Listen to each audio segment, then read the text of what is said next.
Nous sommes avec Francis Groff qu'on a l'habitude d'entendre sur notre antenne. Francis vient de sortir un nouveau livre, Mort sur la Sambre. C'est une collection un peu particulière, je pense, Francis. C'est exact. C'est une collection qui s'intitule Noir Corbeau et qui démarre chez l'éditeur luxembourgeois Weyrich, grosse maison d'édition bien représentée à Charleroi. Et Weyrich a décidé de se lancer dans le polar. Donc c'est une collection qui est totalement dédiée aux romans policiers.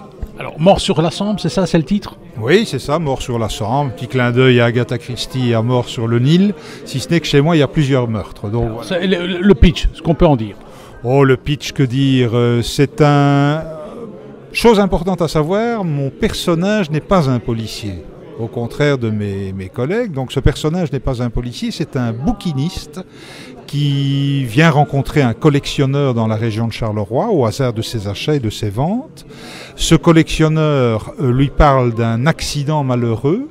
Un juge d'instruction a été retrouvé mort noyé à l'église de Landely. Et le hasard fait que mon personnage, qui s'appelle Stanislas Barberian, se promène avec cet ami collectionneur le long de la Sambre, à l'écluse de Landely, et il découvre quelque chose près de l'écluse qui lui fait dire qu'il ne s'agit pas d'une noyade accidentelle, mais d'un crime. Et c'est le début de cette aventure où on a un personnage, Stanislas Barberian, qui est bouquiniste, donc qui n'est pas flic dans la vie, qui s'acharne à prouver qu'il y a eu meurtre, contre l'avis d'ailleurs des policiers officiels qui n'acceptent pas d'avoir face à eux un civil qui vient se mêler de leurs enquêtes. Alors, cela dit, des personnages inspirés de la réalité ? Oui, peut-être un peu, mais ça c'est à vous de juger en lisant. Mais voilà, ce que je voulais, c'était situer une première aventure ici à Charleroi, en sachant que la seconde va se dérouler à Namur. Et théoriquement, au rythme de 2 romans policiers par an, eh bien théoriquement, ce héros, Stanislas Barberian, va circuler dans X villes de Belgique et va chaque fois être confronté à un meurtre qu'il va aider à élucider. Weyrich et le polar, ça n'a pas toujours été son truc. Finalement, c'est bien de se lancer dans ce genre d'édition. Oui, l'éditeur Weyrich est connu notamment pour une collection qui s'intitule Plume du Coq, où on a des romans, je dirais, divers et variés. Ici, ils ont vraiment voulu dédicacer une collection. C'est une première chez eux.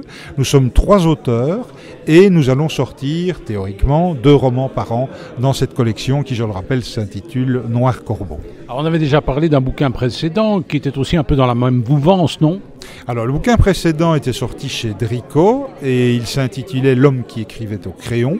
Alors là, on était dans l'espionnage et ça se passait à la fois aux États-Unis et en Suisse. Ici, c'est du roman policier, du thriller et ça se passe en Suisse. Oh, pardon. Ça se passe à Charleroi. Ça se passe à Charleroi, sorry. Quels sont les coins de Charleroi abordés ? Bon, on va pas trop dévoiler. Le centre. Comme il est question de la Sambre, on va suivre ce fil rouge. Donc on va se retrouver à Landely, à l'abbaye d'Aulne, on va se retrouver à Marchier-le-Pont, où se trouve notamment une péniche chapelle que tous les Carolos ne connaissent pas. Enfin, ce genre de choses. Merci.